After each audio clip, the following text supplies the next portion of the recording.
বিসমিল্লাহির রহমানির রহিম। সবাইকে আসসালামু আলাইকুম। আশা করি আপনারা সবাই ভালো আছেন। আপনাদের সাথে আছি আমি মোহাম্মদ শাকিল মিয়া, সহকারী শিক্ষক, শাকতলী উচ্চ বিদ্যালয়। আজকে উৎপাদকে বিশ্লেষণের ফাংশনের মাধ্যমে যে উৎপাদকগুলো করে নিতে হয় তা নিয়ে আলোচনা করব। গত পর্বের ভিডিওতে আমি 8টি ব্যতিক্রমী উৎপাদক বিশ্লেষণ নিয়ে আলোচনা করেছি। আমি আশা করি আমার প্রিয় শিক্ষার্থীরা এই 8টি প্রশ্ন খুব ভালোভাবে আমরা বুঝতে পেরেছি এবং আজকে আমরা ফাংশনের মাধ্যমে কীভাবে উৎপাদক করতে হয় তা আমরা শিখে নেব। আমি স্ক্রিনে 2টি প্রশ্ন লিখে রেখেছি। এই 2টি প্রশ্ন আজকে আমরা এই 2টি প্রশ্ন উৎপাদক নির্ণয় করা দেখব ফাংশনের সাহায্যে। কারণ এই যে 2টি প্রশ্নকে আমরা কমনের মাধ্যমে, সূত্র প্রয়োগের মাধ্যমে এবং মিডল টার্মের মাধ্যমে কোনোভাবেই আমরা কি করতে পারবো না, উৎপাদকে বিশ্লেষণ করতে পারবো না। একমাত্র তাদেরকে উৎপাদক বিশ্লেষণ করার জন্য ফাংশনের সাহায্য নিতে হয়। এবং আমাদের নবম দশম শ্রেণীর পাঠ্য বইয়ে 3.4 যে অধ্যায়টি আছে, এই 4 অধ্যায়টি কিন্তু এই রিলেটিভ যে ফাংশনের মাধ্যমে কিভাবে উৎপাদক বিশ্লেষণ করে নিতে হয়। তাহলে আজকে আমরা যদি এই 2টি প্রশ্ন যদি আমরা খুব ভালোভাবে বুঝতে পারি বা আলোচনাটা শুনি, তাহলে বাকি যে প্রশ্নগুলো আছে এই ধরনের আমরা ইনশাল্লাহ অনেক ভালো পারবো। তাহলে আজকের আলোচনা শুরু করা যাক। প্রথমে আমরা আমাদের যে প্রশ্নটা দেওয়া থাকবে ওই প্রশ্নটাকে আমরা একটি ফাংশন আকারে ধরে নিতে হবে। আমি একটু প্রথমে আলোচনা করে নিই। যেমন আমাদের প্রথম প্রশ্নের চলক এখানে কে আছে, এ ধরতে পারি আমরা, ঠিক আছে। কিন্তু দ্বিতীয় প্রশ্নের দিকে তাকালে 2টি চলক দেখতে পাই, একটি হচ্ছে এক্স চলক আর একটা হচ্ছে ওয়াই চলক। এখন একটি চলক থাকলে কিন্তু আমরা সহজেই এই যে প্রশ্নটিকে আমরা এফ অফ এ আকারে ধরে নিতে পারি, ফাংশন হিসেবে ধরে নিতে পারি। কিন্তু এখন যদি আমাকে এই প্রশ্নে দেওয়া থাকে তখন আমি কি করব? আমি কি এক্স ওয়াই 2টি চলকের ফাংশন হিসেবে ধরবো নাকি একটি ধরবো, এবং একটি ধরলে কোনটি ধরবো? এটাই কিন্তু মূল প্রশ্ন।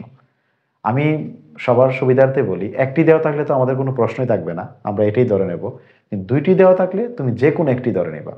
এক হলে এক্স ধরে নেবা, না হলে ওয়াই ধরে নেবা। এটা কিন্তু এমন নির্দিষ্ট করা না যে এক্স ধরলে অঙ্কটি হবে, ওয়াই ধরলে হবে না, অথবা ওয়াই ধরলে হবে, এক্স ধরলে হবে না। যে কোনো একটি ধরে নিলে অঙ্ক হয়ে যাবে। বুঝতে পেরেছি আমরা? তাহলে প্রথমটাকে আমরা এর ফাংশন হিসেবে ধরে নিতে পারি। আমরা লিখতে পারি, ধরি এফ অফ এ সমান a cube plus 3a plus 36। এটা দেওয়া আছে, আমরা এটাকে একটি ফাংশন আকারে ধরে ফেললাম। তাহলে এখানে আমাদের প্রথম কাজটি কি? এটা তো একটু ধরে নেওয়া অংশ। তাহলে প্রথম ধাপটি কি হবে? প্রথম ধাপটি হচ্ছে এখন আমাকে এর মানটি এমনভাবে আমাকে নিতে হবে বা ধরে নিতে হবে, বা এর এমন একটি মান এখানে বসাতে হবে যে মানের জন্য টোটাল অংশের মানটা কি আসবে? 0 আসবে। বুঝতে পেরেছি আমরা? আমি এর জায়গায় এখন একটা মান বসাবো, কিন্তু মানটা যে কোনো মান হলে হবে না, মানটা এমন হতে হবে যাতে টোটাল অংশের মানটা কি হয়? 0 আসে। তাহলে এই মানটা আমরা নিজেরা বিভিন্ন সংখ্যা বসিয়ে দেখতে পারি। আর শর্টকাট হিসাবে আমরা প্রায় সময় যে বিষয়টা আমি মেনে চলি তা হচ্ছে, সর্বোচ্চ পাওয়ার যেটা তাকে তুমি গসাগু করবা। তাকে গসাগু করলে আমরা কি কি পাই, তাকে আমরা কি কি সংখ্যা দ্বারা ভাগ করতে পারি? 1 দ্বারা আর 3 দ্বারা। তাহলে এই 1 এবং 3-র মধ্যেই তুমি সংখ্যাটি পেয়ে যাবা অধিকাংশ অঙ্কের ক্ষেত্রে, কিছু ব্যতিক্রম অঙ্ক ছাড়া। আবারও বলি কোনটা? এই যে তোমার যে সর্বোচ্চ পাওয়ার যেটা আছে, এই পাওয়ারকে তুমি কি করবা? পাওয়ারকে কি কি সংখ্যাতে ভাগ করা যায়, তাকে যে সংখ্যাতে ভাগ করা যাবে ওইটার মধ্যে তুমি পেয়ে যাবে তোমার ওই সংখ্যাটি। এবং এখানে কিন্তু আবার আরেকটা বিষয় আছে, তুমি কিন্তু এই যে 1 পেয়েছি আর 3 পেয়েছি, তুমি কিন্তু দুইভাবে দেখতে হবে। -1ও এখানে বসাতে হবে, আবার -3ও বসানো লাগতে পারে।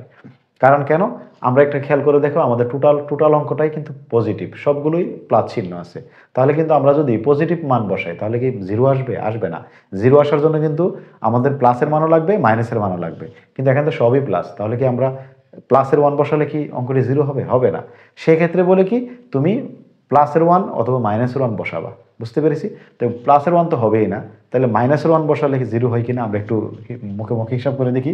মাইনাসের 1 বসালে এখানে -1 আসবে, এখানে -1 বসালে -3 আসবে। তো -1 আর -3 মিলিয়ে কত হয়? -4। কিন্তু এখানে প্লাসের কত? 36 হচ্ছে না। আমরা তো +3 বসাবো না, যেহেতু সবাই পজিটিভ, তাহলে কি বসাবো -3। তো -3 বসালে কি হয়, এখানে -3 বসালে হবে -27, এখানে -3 বসালে হবে -9। তো -27 আর -9 কত হয়, -36, আর এখানে আছে প্লাসের 36। এই তো হয়ে গেল আমাদের। এখানে একটু সময় লাগবে, এটা কিন্তু বেশি জটিল না, একটু সময় প্রয়োজন। তাই আমরা এমন একটি মান বসাবো যে মানের জন্য কি আসবে, 0 আসবে। তো আমরা পেয়ে গেলাম -3। এখন মানটা বসিয়ে দিই আমরা, বসিয়ে দিলাম। তারপর এখানে যদি আমরা পাওয়ার প্রয়োগ করি, -27 প্লাসে মাইনাসে -9 প্লাসে 36, তাহলে কত হলো, -36 প্লাস 36। কি পেয়ে গেলাম আমরা, 0 পেয়ে গেলাম। যেহেতু এখন -3 জন্য আমাদের এই ফাংশনের মানটা 0 আসছে, এখন আমাদের এখানে একটা ভাষা লিখতে হবে, কিছু কথা লিখতে হবে। কথাটা হচ্ছে এরকম, সুতরাং যেহেতু আমাদের চলকটা এখানে এ, তো এ, ঠিক আছে, এ থেকে বা যে চলকটা তুমি ফাংশন আকারে ধরে নিছো, ওই চলক থেকে তোমার যে মানটার জন্য 0 হয়েছে, ওই মানটা কি দিতে হবে, বাদ দিতে হবে। মনে থাকবে তো? তাহলে এ থেকে কাকে বাদ দেবো আমরা, -3কে বাদ দেবো। তো বাদ দিলে মাইনাস চিহ্ন দিতে হবে, আর বাদ দেবো -3কে, আবার -3। এই হচ্ছে বিষয়টা। যদি শুধু এখানে 3 হইতো, তাহলে কিন্তু আমি মাইনাসটা এখানে লিখতাম না। মানে সহজ কথায়, তোমার এখানে যে চলকটা থাকবে, আর যার জন্য -0 পাইতেছো তুমি, ওই দুটি কি করবো, মাইনাস করবা। এই যে দুইটা মাইনাস করলাম, তাহলে এখানে আমরা তাকে কি লিখতে পারি, একটা সেকেন্ড ব্র্যাকেট দিয়ে আমরা আলাদা করি। এখানে যদি আমরা মাইনাস চিহ্নটা গুণ করি, কি পাই, a+3 পাই। ঠিক আছে না? হ্যাঁ। তাহলে এরপরে লিখবা, ই হবে প্রদত্ত ফাংশনের একটি উৎপাদক। এই বাংলা কথাটুকু তোমাকে লিখতে হবে, এবং প্রত্যেকটি প্রশ্নের জন্য যদি ফাংশন ধরে করো, তাহলে আমরা যে চলকটা ধরে নিছি, এই চলক থেকে আমরা যার জন্য -0 মানটা পেয়েছি, এই মানটা বাদ দিলাম। যদি এখানে ছোট কাজ করতে হয়, বাদ দিয়ে কাজটার পাশাপাশি করে নিবা এবং এই কথা লিখে নিবা, ই হবে প্রদত্ত ফাংশনের একটি উৎপাদক। এর মানে a+3 আমাদের একটি উৎপাদক। আমরা আগে একটা উৎপাদক পেয়ে গেলাম। এখন আমাদের মূল কাজটা কি, এখন আমরা লিখবো, এই যে আমাদের যে এই প্রশ্নটি আছে, এখন আমরা এখন দিয়ে এই প্রশ্নটি লিখে ফেলবো, a³ + 3a + 36। লেখার পর আমরা দুইটি সমান চিহ্ন দেব। আমরা যত অঙ্কই করেছি একটা সমান চিহ্ন দিয়ে, এখন কিন্তু দুইটি সমান চিহ্ন দিতে হবে। এবং এখানেই সবাই ভুল করে। এই পর্যন্ত ইনশাআল্লাহ তোমাদের কোনো সমস্যা হবে না, আশা করি। আমরা সবাই যারাই আলোচনা শুনেছি মনোযোগ সহকারে, তাদের জন্য এই পর্যন্ত কোনো প্রবলেম নেই। প্রবলেমটা শুরু হবে কিন্তু এখানে। কিন্তু যদি মনোযোগ সহকারে শোনো, তাহলে তোমাদের কারো এখানে ইনশাআল্লাহ কোনো প্রবলেম হবে না। এখন আমরা কি করবো, দুইটি সমান চিহ্ন দেওয়ার পরে তুমি এই যে প্রথম যে পদ আছে, প্রথম পদ যেটা সব সময়ের জন্য প্রথম পদ যেটা, তুমি প্রথম পদটাকে লিখে নিবা, একই লিখে নিলাম। এখন এই যে দ্বিতীয় সমান চিহ্নে কি লিখবা, প্রথম সমান চিহ্নে তো আমরা প্রথম পদটা লিখে ফেললাম। দ্বিতীয় সমান চিহ্নে তুমি প্রথম সমান চিহ্নে যা লিখেছো, এখান থেকে এমনভাবে কমন নিবা যাতে তোমার উৎপাদকের প্রথম অংশটা তোমার কি থাকে, কমন থাকে। তাহলে উৎপাদকের প্রথম অংশটা কি, এ। তাহলে বলো তো, a³ থেকে কি কমন নিয়ে গেলে শুধু এ বাকি থাকবে। তাহলে আমরা আসলে যারা কমন নেওয়া ভালো জানি, তারা আমরা উত্তর দিতে পারবো, a² কমন নিয়ে গেলে। তাহলে এখান থেকে যদি a² কমন নিয়ে যায়, কি থাকবে, এ থাকবে। তাহলে আমরা a² কমন দেখাতে পারি, ঠিক আছে কিনা। তারপর কমন নিলে কিন্তু ব্র্যাকেট দিতে হয়, ব্র্যাকেট দিয়ে কাকে লিখবা, এই উৎপাদকটা টোটালটাই লিখে দিবা। এই সে বিষয়টা। দেখো আগে এই অংশটা বুঝতে পারছো কিনা, এই আলোচনাটুকু তোমরা একটু শুনো, বারবার শুনো, এটাই হচ্ছে মূল কথা। আমরা প্রথম পদটা লেখার পরে প্রথম পদ থেকে আমরা এমনভাবে কমন নেব যাতে উৎপাদকের প্রথম পদটা আমরা পেয়ে যাই। তারপরে ওই কমন অংশটা লিখে উৎপাদকটা ডাইরেক্ট লিখে দিবা। তারপরে কাজ কি, এই কমন অংশ দ্বারা দ্বিতীয় পদটা কি করা, গুণ করা। এ দ্বারা প্রথম পদের সাথে কিন্তু গুণ করতে হবে না, দ্বিতীয় পদের সাথে গুণ করবা। তাই 3 সাথে গুণ করলে কি পাই, +3a²। অবশ্যই চিহ্ন সহ কিন্তু গুণ করতে হবে। এখন খেয়াল করে দেখো, তুমি যে অংশটা পেয়েছো গুণ করে, ঠিক আছে, প্রথম তোমাদের একটু সময় লাগুক, একটু সময় দাও, ইনশাল্লাহ পারবা। তুমি যে অংশটা পেয়েছো গুণ করে, বলো তো তোমার প্রশ্নে কি অংশটা আছে, তোমার কি প্রশ্নে কোথাও a² আছে, নাই। তাহলে কিন্তু তুমি এখানে কি a² কিন্তু তোমার আছে, তাহলে এই অংশটা তো তোমার অঙ্কের কোথাও নাই। তো না থাকলে কি কথা হবে, বাদ দিতে হবে। তো টোটালটা বাদ দিয়ে দাও। এখন অধিকাংশ শিক্ষার্থীরা যে ভুলটি করে, তা হচ্ছে কি করে, এই চিহ্নের ক্ষেত্রে একটু উল্টাপাল্টা করে ফেলে। যদি প্লাস চিহ্ন থাকে তাহলে অনেকের ভুল হয় না, কিন্তু এখানে যদি মাইনাস চিহ্ন থাকতো অনেকে ভুল করতো। এখানে তারা মাইনাস চিহ্ন, আমরা মনে করি বাদ দেওয়া মানে কি করা, মাইনাস করা না। বাদ দেওয়া মানে কিন্তু মাইনাস করা নয়। এখন তুমি বাদ দিতে হবে, তাহলে দেখতে হবে ওইখানে কি অংশ তোমার আছে। ওইটা যদি মাইনাসের অংশ হয় তাহলে তুমি প্লাসের অংশ এনে বাদ দিতে হবে, যদি তোমার ওইটা প্লাসের অংশ হয় তাহলে তোমার মাইনাসের অংশ এনে বাদ দিতে হবে। বুঝতে পেরেছি আমরা? এই বিষয়টা মাথায় রাখবো। তাহলে আমার যদি প্লাসের অংশটা বাদ দেবো তাহলে মাইনাসের অংশ আমরা এনেছি। এখন দেখো যোগ বিয়োগ করলে কি হয়ে যায়, বাতিল হয়ে যায়, বেনিশ হয়ে যায়। তাহলে এখানে শেষ। এখন আমাদের পরবর্তী কাজটি কি, যে অংশটাকে এনে আমরা এই অংশটাকে বেনিশ করেছি, অথবা যে অংশটাকে এনে আমরা যোগ বিয়োগ করে বাড়াবো বা কমাবো, বা আমরা ভারসাম্য ঠিক করবো, ওই অংশ থেকে এখন তোমাকে আবার কমন নিতে হবে। মাইন্ড ইট, এই বিষয়টা কিন্তু মনে রাখতে হবে। যে অংশটা আমরা সামঞ্জস্য বজায় রাখার জন্য আমরা এনেছি ওই অংশ থেকে এখন কমন নিতে হবে। তাহলে এই অংশ থেকে কমন নিলে আমরা কি কমন নিতে পারি, এমনভাবে কমন নেব যদি ওই প্রথম পদটা পাই উৎপাদকের, তাহলে এখান থেকে কি কমন নেওয়া যায়, 3a কমন নেওয়া যায়। তাহলে আমরা নিতে পারি -3a। অবশ্যই চিহ্ন কিন্তু যেটা আছে এটাই হবে। চিহ্নের ক্ষেত্রে কিন্তু তোমাকে আইডিয়া করে লিখতে হবে না, যা চিহ্ন আছে তুমি তাই দিবা। দেওয়ার পরে তুমি কমন অংশটা আবার লিখে নাও, উৎপাদকটা লিখে নাও, উৎপাদকটা লিখে নিলাম। আবার তুমি দ্বিতীয়টার সাথে গুণ করো, যে প্লাস মাইনাস কি হবে, -339a।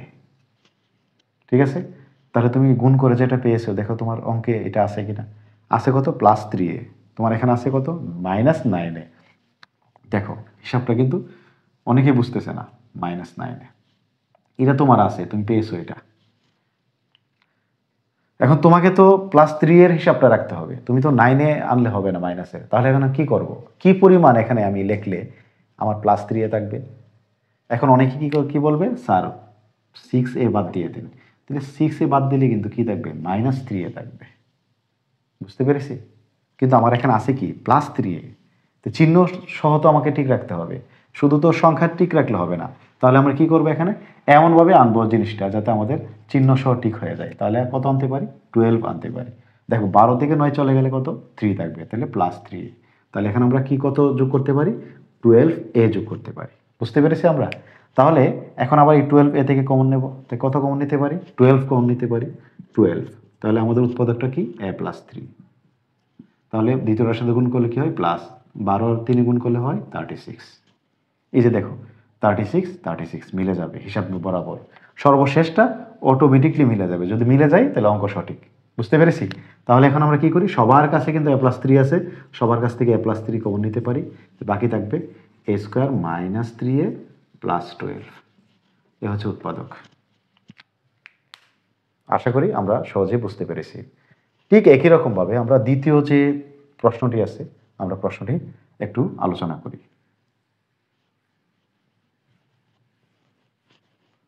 আমার দ্বিতীয় প্রশ্নটি কি বলছে, দ্বিতীয় প্রশ্নটি বলছে x³ - 7xy² - 6y³। তাহলে এখানে আমাদের কি করতে হবে, ধরে নিতে হবে। আমরা x ধরে নিতে পারি ফাংশনটা, y ধরে নিতে পারি। আমরা x ধরে ফাংশনটা দিই, তাহলে x দিলাম। ঠিক আছে? আচ্ছা এটা মুছে ফেলি, x ধরে ফাংশনটা লিখে ফেলি, x³ - 7xy² - 6y³ লিখে ফেললাম। ঠিক আগের মতন x এর মানটি এমন একটি মান বসাতে হবে যে মানের জন্য কি হবে, 0 হবে। তাহলে যেহেতু পাওয়ার 3, তাহলে 1 এবং 3 বসিয়ে দেখি আমরা। যেহেতু অনেকগুলো মাইনাস আছে, তাহলে মাইনাসের মানটাই বসাতে হবে। তাহলে প্লাসের মান বসালে কিন্তু 0 হবে না, তারপরে মাইনাসের মান বসাতে পারি। মাইনাসের 1 বসালে এখানে কি হয়, -1। এখানে কি হবে, +7। এখানে কি হবে, 6, -6। তো -1 -6 কত, -7। এখানে কি হইতেছে, +7, তাই -1। কিন্তু এখানে একটু ব্যতিক্রম আছে, যেহেতু চলক দুইটি, তাহলে তুমি যত সংখ্যা ধরে নিবা বা যে মানটা ধরে নিবা, ওই মানের সাথে বাকি যে চলকটা রয়ে গেছে ওই চলকটা লিখে দিতে হবে। বুঝতে পেরেছি? এতটুকুই ব্যতিক্রম। দেখো প্রথম প্রশ্নের ক্ষেত্রে কিন্তু শুধু এর মানটা আমরা -3 ধরে নিয়েছিলাম, আমরা কিন্তু চলক নেই নাই। কিন্তু এখানে যেহেতু চলক দুইটি আছে, তাই এখন আমরা কি করব, আমরা x এর মানটাকে এমনভাবে ধরে নেব যে মানের জন্য 0 হবে তার সাথে কি দিতে হবে, বাকি চলকটা দিয়ে দিতে হবে। যেহেতু x ধরে দিয়ে নিয়েছি, তাহলে কে বাকি আছে, y, তাহলে yটা লিখে নিতে হবে। এইটাই বিষয়টা। তাহলে যেহেতু -1 এর জন্য হবে, তা আমরা কি দিতে পারি, -1y। কিন্তু আমরা কিন্তু 1 লিখি না, তাহলে শুধু -y দিলেই হবে। এখন বুঝতে পেরেছি আমরা?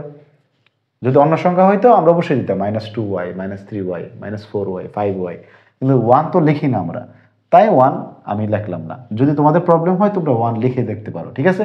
তাহলে বিষয় হচ্ছে এটা, চলক একাধিক থাকলে আমরা যে চলকটাকে ধরে নেব আর বাকি যে চলক থাকবে ওই মানের সাথে বাকি চলকগুলো লিখতে হবে, এটাই বিষয়টা, পার্থক্যটা এখানে।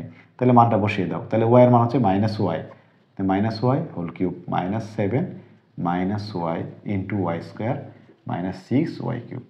y এর মান কিন্তু আর আমরা বসাচ্ছি না, কার মান বসাচ্ছি? x এর মান। x এর মান কি বসাবো? -y, যেখানে x আছে সেখানে -y, তাহলে এখানে করলে কি হয়? -y কিউব, এখানে প্লাস 7 y গুণ করলে y কিউব 6y কিউব, তাহলে কি হলো? -6, তাহলে -7y cube plus 7y cube. কি পেলাম আমরা? 0 পেলাম। বুঝতে পেরেছি আমরা? তাহলে আমাদের কথাটা কি ছিল? আমরা বলছিলাম যে আগের অঙ্কে যে চলক এবং যার জন্য 0 হবে তাদের কি করতে হবে? মাইনাস করতে হবে। তাহলে এখানে আমরা এই বাসাটা কি হবে বলতো? আমি একটু যদি এই অংশটা মুছে তারপর লিখি আমরা, তাহলে আমরা লিখতে পারি সুতরাং x মাইনাস ওয়াই, ঠিক আছে না? বা এখানে মাইনাস মাইনাস গুণ করলে কি হয়? প্লাস এক্স প্লাস ওয়াই হবে প্রদত্ত ফাংশনের একটি উৎপাদক। দেখো ঠিক আগের অঙ্কের মতো, এবং আগের অঙ্কে যতগুলো লাইন হয়েছিল ঠিক এখানে কিন্তু ততটুকুই লাইন, এবং আমি লেখার কোনো পরিবর্তন করি নাই, শুধু চলকের পরিবর্তন একটু হয়েছে, আর কিছু না। তারপর এখন দিয়ে আমরা কি করব? প্রশ্নটা লিখে ফেলবো। প্রশ্ন হচ্ছে কি? X cube -7xy square -6y cube লিখে ফেললাম। তারপরে দুইটি সমান চিহ্ন দিলাম, প্রথম পদটাকে আমরা প্রথম সমান চিহ্ন লিখে দিলাম। তারপরে প্রথম যে অংশটা থেকে এমনভাবে কমন নেব যাতে কে বাকি থাকবে? আমাদের এক্স বাকি থাকবে। প্রথমটা কিন্তু আমি দ্বিতীয়টার দিকে ভুলেও আমি চিন্তা করব না, দ্বিতীয়টা নিয়ে আমি প্রথম পদটাকে নিয়ে চিন্তা করব। প্রথম পদ এক্স, তাহলে আমাকে এমনভাবে কমন নিতে হবে যাতে এক্স বাকি থাকে। কী কমন নিতে পারি? X square. তাহলে কী থাকবে? আমরা উৎপাদকটা লিখে দিই, এক্স প্লাস ওয়াই, দ্বিতীয়টার সাথে গুণ করো এক্স স্কোয়ার ওয়াই। তাহলে এখানে কি এক্স স্কোয়ার ওয়াই আছে? দেখো তো অঙ্কে কোথাও এক্স স্কোয়ার ওয়াই আছে কি না? নাই, তাহলে বাদ দিতে হবে, যেহেতু প্লাসের তাই মাইনাসে এক্স স্কোয়ার ওয়াই। তাহলে যাকে বাদ দিয়েছি তার থেকে এখন আবার কমন নিতে হবে। কি কমন নিতে পারি আমরা? এক্স ওয়াই কমন নিতে পারি এক্স রাখার জন্য। তো উৎপাদকটাকে আবার লিখে দাও এক্স প্লাস ওয়াই, তাহলে মাইনাসে প্লাসে মাইনাস এক্স ওয়াই, ওয়াইয়ের সাথে গুণ করলে কী হবে? X y square. তাহলে এক্স ওয়াই স্কোয়ার কি আছে? হ্যাঁ অবশ্যই আছে, কিন্তু কয়টা? 7টা। আমি কয়টা লিখেছি? একটা। এটাও মাইনাস, এটাও মাইনাস। মাইনাসের একটা লিখেছি, এখানে মাইনাসের 7টা আছে। আর কয়টা বাকি? মাইনাসের 6টা। তো মাইনাসের 6xy স্কোয়ার। তাহলে এখান থেকে আমরা কি কমন নিতে পারি? 6y স্কোয়ার কমন নিতে পারি, -6y স্কোয়ার। তাহলে এক্স বাকি থাকবে, তাহলে আমরা উৎপাদকটা লিখে দিই এক্স প্লাস ওয়াই। তাহলে এখানে আমরা দ্বিতীয়টার সাথে গুণ করলে প্লাসে মাইনাসে -6y স্কোয়ার সাথে ওয়াই গুণ করলে 6y কিউব। এই যে দেখো সর্বশেষের অংশটা মিলে গেছে। তাহলে আমরা সবার কাছ থেকে লিখতে পারি এক্স প্লাস ওয়াই, আর বাকি থাকবে x square -xy -6y square. এই হচ্ছে আমাদের উৎপাদক। আমরা ইচ্ছা করলে এখানে আমরা তাদেরকেও আবার কি করতে পারি? মিডল টার্মের মাধ্যমে আবার তাকে আমরা ভেঙে লিখতে পারি। আপাতত আজকের জন্য, যেহেতু আজকে শুধু আমরা ফাংশনের বিষয়টা দেখতেছি, তো ফাংশনটা রাখলাম। তোমরা ইচ্ছা করলে এটাকে উৎপাদক মিডল টার্মের মাধ্যমে আবার উৎপাদক করতে পারবো। বুঝতে পেরেছি? তাহলে এই হচ্ছে ফাংশনের নিয়মে বা সাহায্যে আমরা কোনো একটি সমীকরণকে বা রাশিকে উৎপাদকে বিশ্লেষণ রূপান্তর করতে পারি। তাহলে আশা করি আমার সকল শিক্ষার্থীরা অংশটি, এই আজকের আলোচনা আমরা খুব সহজে বুঝতে পেরেছি। আর যদি কোনো একটি প্রশ্ন যদি আমরা ফাংশনের অঙ্কের নিয়মে করতে ঝামেলা হয়, সমস্যা হয়, তাহলে অবশ্যই স্যারকে জানাতে পারো কমেন্টসের মাধ্যমে। যারা আমরা নতুন দর্শক যারা আছি আমরা চ্যানেলটি সাবস্ক্রাইব করে ফেলি, আর যারা সাবস্ক্রাইব করে ফেলেছি তাদেরকে অসংখ্য ধন্যবাদ। সবাই আমার প্রতি দোয়া ও ভালোবাসা রাখবেন। সবার সুস্বাস্থ্য এবং দীর্ঘায়ু কামনা করে আজকের ভিডিওটি এখানে শেষ করলাম। আল্লাহ হাফিজ।